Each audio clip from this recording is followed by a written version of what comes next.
পর্তুগালের জাতীয় সংসদের বিরোধী দল সোশ্যালিস্ট পার্টি সরকারকে একটি নতুন অভিবাসন প্রস্তাব দিয়েছে। তবে আমাদের সেই পূর্ববর্তী সেফ এন্ট্রির মতো তেমন কোনো সুসংবাদ নেই এতে। পর্তুগালের রাজধানী লিসবনের মেয়র বলেছেন তারা এই বছরের প্রথম ত্রৈমাসিকে একটি নতুন জব খোঁজার প্ল্যাটফর্ম তৈরি করবেন।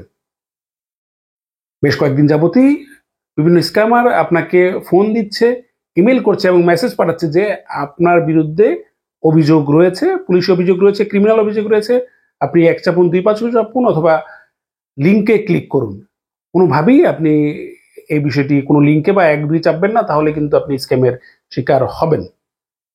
পর্তুগালের হাসপাতালগুলো এই ছুটির দিনে অর্থাৎ শনি এবং রবিবার হাসপাতালের জরুরি সেবায় মানে কিছুটা ব্যাহত থাকবে। বেশ কিছু স্থান ভেদে আপনারা হাসপাতালে জরুরি সেবা নেওয়ার পূর্বে অবশ্যই 808242424 এই নাম্বারে কল করে সেখানে যাবেন। এর সাথে সাথে আমাদের নতুনদের যে ফালতা সে বিষয়ে কিছু নির্দেশনা রয়েছে। আপনাদের সবাইকে আবারও স্বাগত জানাচ্ছি আজ 31শে জানুয়ারি এই 2025 সালের প্রথম মাসের শেষ পর্তুগাল ছুটিতে। শুরুতে আমরা যেটা বলছিলাম যে পর্তুগালের জাতীয় সংসদের বিরোধী দল সোশ্যালিস্ট পার্টি, যারা ইতিপূর্বে এই সরকারের ক্ষমতায় ছিলেন এবং যাদেরকে অভিবাসী বান্ধব দল বলা হয়, তারা 7টি প্রস্তাব দিয়েছে সরকারকে। যদিও সরকারের দায়িত্বপ্রাপ্ত মন্ত্রী অ্যান্তোনিও আইমার দায়িত্বপ্রাপ্ত মন্ত্রী প্রেসিডেন্সি মিনিস্টার অ্যান্তোনিও আইমার বলেছেন যে তাদের প্রস্তাবনাগুলো পুরোপুরি সরকারের যে পরিকল্পনা রয়েছে তার হুবহু কপি। তো এতেই বোঝাই যাচ্ছে যে আসলে এই পিএইচডি সরকারের যে বিষয়গুলো রয়েছে যদি হুবহু কপি হয় তাহলে আর হয়তো অভিবাসীদের জন্য তেমন কোনো সুসংবাদ নেই, কেননা 70-র মতো বিষয়টি আর আসছে না। তবে এতে এমন কিছু বিষয় যুক্ত করা হয়েছে যেটা জানিয়েছেন পেদ্রো নুনো সান্তোস সংবাদ মাধ্যমকে, যে সিজনাল ভিসা এবং কিছু স্বল্পমেয়াদী ভিসা যারা রয়েছেন, যারা পর্তুগালে সিজনাল ভিসায় আসবেন বা স্বল্পমেয়াদী ভিসায় আসবেন, সেক্ষেত্রে তারা যাতে নিয়মিত হতে পারেন তার জন্য একটি বিষয়ে তারা আরেকটি লাইন বা এক্সট্রা একটি বিষয়ে যুক্ত করেছেন, যাতে তাদের আবারও দেশে ফিরে যেতে না হয়। তাছাড়া জব সিকার ভিসা নিয়ে তারা একটু বেশ কিছু প্রস্তাবনা করেছেন, যদিও আমরা তাদের সেই প্রস্তাবনাগুলো বিস্তারিত জানতে পারিনি। যখনই জানতে পারব আপনাদের সামনে উপস্থাপন করব। তবে এই সেফ এন্ট্রির মতো বিষয় কিন্তু নেই। তো যেটা বলছি, আমরা পুরোপুরি যখন টোটাল সবগুলো প্রস্তাবনা আমরা জানবো সেটা আপনাদের সামনে তুলে ধরবো। যদিও এগুলো একটা প্রস্তাবনা, এখন এগুলো নিয়ে হয়তো সংসদে আলোচনা হবে, আলোচনা হয়ে প্রত্যেকটা দলই তাদের প্রস্তাবনা দিবে। সেই প্রস্তাবনাগুলো নিয়ে তাদের মধ্যে আলোচনা হয়ে একটি সিদ্ধান্তে আসবে। যদিও অভিবাসীদের চোখ ছিল এই সোশ্যালিস্ট পার্টির দিকে, তারা হয়তো অভিবাসীদের জন্য আরো সহজ কোনো নীতি প্রণয়ন করবেন। এখন দেখার বিষয় যে পুরোপুরি আমরা যখন জানবো সে বিষয়ে আমরা হয়তো আলোচনা করব। যাই হোক, অপরদিকে রাজধানী লিসবনের মেয়র কার্লোস মোয়েদাস সংবাদ মাধ্যমকে জানিয়েছেন যে তারা এই বিষয়ের এই বছরের প্রথম 2 মাসিকের মধ্যে, অর্থাৎ যদি বলি আমি মার্চের মধ্যে, তারা একটি নতুন প্ল্যাটফর্ম চালু করবেন যা দিয়ে অভিবাসীরা যাতে কাজ খুঁজে পান।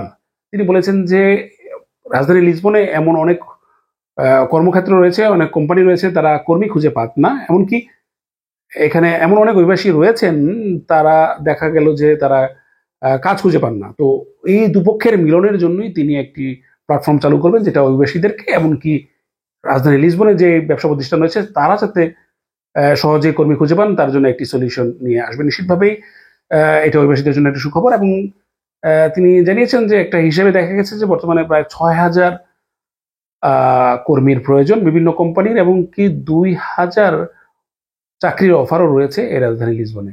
যদিও আমাদের অনেকেই বলছেন যে আমরা কাজ খুঁজে পাচ্ছেন না, এবং নিশ্চিতভাবে এই কাজগুলো হয়তো টেকনিক্যাল কাজ, সে কারণে পাচ্ছেন না। এর সাথে সাথে যে বিষয়টা বলে দেই, আপনারা যারাই কাজ পাচ্ছেন না দয়া করে পর্তুগালের যে সেন্ট্রো এমপ্রেগো রয়েছে, যেটাকে বলে আমরা বলি আইইএফপি, সেখানে গিয়ে রেজিস্ট্রেশন করুন। যাদের কার্ড রয়েছে, রেসিডেন্ট কার্ড রয়েছে, আপনি আর দেরি না করে সেখানে গিয়ে রেজিস্ট্রেশন করলে আপনার যে যোগ্যতা রয়েছে, আপনি যে বিষয়ে এক্সপার্ট সেই বিষয়টি তাদেরকে জানাবেন, তারা সেই অনুযায়ী আপনার জন্য জব খুঁজবে, এমনকি প্রয়োজনে আপনাকে বিভিন্ন ট্রেনিং এর ব্যবস্থা করবে। তাছাড়া আপনারা যদি হোটেল এন্ড ট্যুরিজম বিভিন্ন ট্রেনিং করতে চান, বিভিন্ন সেফসা রয়েছে, পন্থিনাতে সেফসা একটি প্রতিষ্ঠান রয়েছে। এছাড়া আরো সেফসাতে হয়তো বা সরকারি না হলেও আধা সরকারের মতো আপনাকে হয়তো সামান্য কিছু অর্থ দিতে হবে, বাকিরা তারা সাবসিডাইজ করবে। এর বাইরেও কিন্তু অনেক প্রাইভেট প্রতিষ্ঠান রয়েছে, আপনারা চাইলে সেখানেও টেকনিক্যাল বিভিন্ন শিক্ষা নিতে পারেন। কেননা ইউরোপে যদি আপনি থাকেন, শুধু পর্তুগাল নয়, আপনাকে ইউরোপের জীবনটা যদি আপনি বেছে নিয়েছেন, আপনাকে কিন্তু যে কোনো একটি টেকনিক্যাল জবে থাকতে হবে। অথবা আপনি যদি ব্যবসা করেন পর্তুগালেই থাকেন সেক্ষেত্রে কোনো কথা নেই আপনি, বাট যদি আপনি ইউরোপে চাকরি করতে যান অবশ্যই অবশ্যই আপনার টেকনিক্যাল জ্ঞান প্রয়োজন। তো সুতরাং এমনটা নয় যে আপনি পর্তুগালে এই টেকনিক্যাল জ্ঞানটা বা যদি আপনি যেটা অর্জন করবেন সেটা শুধু পর্তুগালের ক্ষেত্রে যাবে, ইউরোপের যে কোনো দেশে আপনি সেটাকে অ্যাক্সেস করতে পারবেন এবং আপনার জন্য চাকরির সুযোগ থাকবে। তো সুতরাং সময় নষ্ট না করে চেষ্টা করুন যে আপনি যাতে একটি টেকনিক্যাল, কেননা আমাদের বেশিরভাগই মানুষ রয়েছে তারা সাধারণত তাদের কারিগরি দক্ষতা নেই। তবে এই সময়টুকুকে, পর্তুগালের সময়টুকুকে আপনি একটি কারিগরি দক্ষতা অর্জন করুন, তাহলে হয়তো আপনার ইউরোপের জীবনটা অনেকটাই সহজ হবে।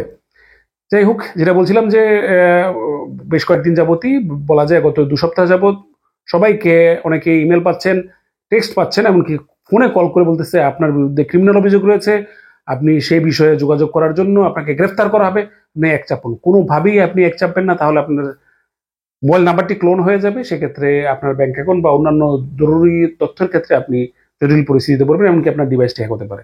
সুতরাং কেউ যদি যোগাযোগ করে আর তারা ইংরেজিতে বলেছে, যদি আপনার বিরুদ্ধে কোনো অভিযোগ থাকে অবশ্যই অবশ্যই পুলিশ আসবে, আপনার বাসায় চিঠি আসবে এবং আপনাকে পর্তুগিজে বলবে, ইংরেজিতে আপনাকে বলার কোনো সুযোগ নেই। নিশ্চিতভাবে এটি একটি স্ক্যাম। আশা করছি আমাদের অনেকে হতাশায় রয়েছে, সে হতাশার মাঝে এই বিষয়টি আরো একটি জটিল পরিস্থিতির সৃষ্টি করছে। হাসপাতালের বিষয়ে বলেছি, এই সপ্তাহে লিমিটেশন থাকবে হাসপাতালে ছুটির, সাপ্তাহিক ছুটির দিনে সাধারণত বিভিন্ন ইমার্জেন্সি খোলা থাকলেও বিভিন্ন সেবার ক্ষেত্রে কিছুটা প্রতিবন্ধকতা থাকতে পারে। যে আপনারা এই জরুরি সেবা নেওয়ার ক্ষেত্রে, যেটা বলছি শুধু জরুরি সেবা নেওয়ার ক্ষেত্রে অবশ্যই অবশ্যই 808-242424 এই নাম্বারে কল করে যাবেন, তাহলে আপনাদের সলিউশন হবে। তারা ইংরেজিতে কথা বলে, আবারও আপনাদের জন্য বলছি, প্রতিদিনই বলি তারপরে বলছি। এদিকে যারা ফালতা পেয়েছেন, প্রতিদিনই হাজারো প্রশ্ন করেন, আমাকে করেন, বিভিন্ন গ্রুপে করেন, বিভিন্ন কাছ থেকে পরামর্শ নেন, প্লিজ এই পরামর্শ আপনাকে আরো বিভ্রান্তের মধ্যে ফেলে দিবে। এক একজনের পরামর্শ, আমরা এমনিতে অনেক দুশ্চিন্তার মাঝে রয়েছি, দীর্ঘদিন ডকুমেন্ট পাচ্ছি না, পারিবারিক সমস্যা, জবের ক্ষেত্রে সমস্যা, অনেক সমস্যা। তো সেই দৃষ্টিকোণ থেকে আমরা আর বেশি বিভ্রান্ত হব না। বারবার কিন্তু একটা কথা বলেছি, আপনার যদি কোনো ফালতা এসে থাকে, কারোর দিকে তাকানোর দরকার নাই, কোনো স্ক্রিনশট প্রদান করার দরকার নাই, কাউকে পাঠানোর দরকার নাই, কোনো মতামতের প্রয়োজন নাই। আপনি সোজা একজন আইনজীবীর কাছে যাবেন, আইনজীবীকে সেই ডকুমেন্টটা দিবেন, আমার ফালতা আসছে, আইনজীবী আপনাকে নির্দেশনা দিব, সেই নির্দেশনা অনুযায়ী আপনি ডকুমেন্ট দিয়ে আপনি আপনার প্রসেস করবেন। খুব বেশি মানুষকে কিন্তু ফালতা দিচ্ছে না, হয়তো আমরা গ্রুপে বিভিন্ন জন পোস্ট করছেন সেই জন্য দেখছি। যদি এরকম 15,000 মানুষের মধ্যে যদি 500 জনকে পোস্ট করেন তাহলে কিন্তু অনেক মনে হয়, খুব বেশি মানুষ কিন্তু ফালতা পাচ্ছেন না। তো আশা করছি যারা ফালতা পাচ্ছেন আপনারা প্লিজ দয়া করে আইনজীবীর মাধ্যমে বিষয়টা সমাধান করবেন।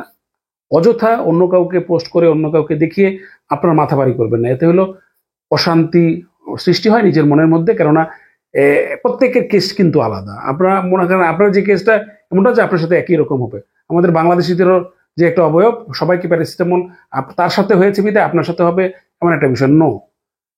প্রত্যেকটা কেস হচ্ছে ডিফারেন্ট, প্রত্যেকটা অ্যাসেসমেন্ট ডিফারেন্ট। সুতরাং আপনার যেটা একজনের যেটা হয়েছে আপনার কি সেম সমস্যা হবে? নো। অনেকে আছেন যে ফালতা আসে নাই, আপনি বলতেছেন কি আসতে পারে ফালতা, আপনি নেগেটিভ ভাইব ডেকে আনতেছেন। আপনি নেগেটিভ চিন্তা করার কি, পজিটিভ চিন্তা করেন। আপনি দেখতেছেন যদি ফালতা আসে আপনি কমপ্লাই করবেন, দ্যাটস অল। আইনগতভাবে আপনি এই জিনিসটাকে কমপ্লাই করবেন, আশা করছি আপনার জন্য সমস্যা হবে না। সুতরাং সবাইকে বলছি যে চেষ্টা করুন, আপনারা যেটা একটু আগে যেটা বলছিলেন যে আপনারা দক্ষতা, কারিগরি দক্ষতা বাড়ানোর চেষ্টা করুন, জবের দিকে মনোযোগ দেন, ইনকামের দিকে মনোযোগ দেন, ডকুমেন্টটা আল্লাহর প্রতি ছেড়ে দেন। তকদিরের একটা বিষয় আছে কিন্তু, তো আপনি আপনার মতো চেষ্টা করেন, বাকিটা তকদির। আশা করছি আমাদের মনে প্রশান্তি আসবে। কেননা গত কয়েকদিন আগে বলছিলাম যে আমরা আসলেই অনেক বেশি স্ট্রেস হয়ে যাচ্ছে, আমাদের মধ্যে অনেক বেশি প্রশান্তি হয়ে যাচ্ছে। আমি বুঝতে পারি অনেকে 10 বছর দেশে যান না, অনেকে 12 বছর দেশে যান না, সব শেষ করে অনেকে পুরো ইউরোপের শেষ সুযোগ হিসেবে পর্তুগালে এসেছেন। অবশ্য আবার অনেকেই নিজেরাই এই বিভিন্ন ফাঁদে পা দিয়েছেন, এসআইএস এর ফাঁদ কিন্তু আপনি নিজেই করেছেন। তো সেই দৃষ্টিকোণ থেকে সহনশীলতা লাগবে। আল্লাহর কাছে নামাজ পড়েন, প্রার্থনা করেন, আপনার যা করণীয় রয়েছে সেই কাজটুকু করেন, আপনি ইনকাম করেন, খাওয়া দাওয়া করেন, এমনকি আপনার নিজেকে সময় দেন, খুশি থাকার চেষ্টা করেন। সামনে ছুটির দিন রয়েছে, যাদের ছুটি থাকবে আশা করছি বন্ধু বান্ধব নিয়ে ঘুরবেন ফিরবেন, চা খাবেন, আপনার সময়টা ভালো কাটবে, আপনি ভালো থাকবেন। তো আপনার সামনে জীবনটা আপনার জন্যই নিরাপদ হবে। তো সবাই ভালো থাকবেন, ধন্যবাদ সবাইকে। আগামী সোমবার দিন আবার দেখা হবে।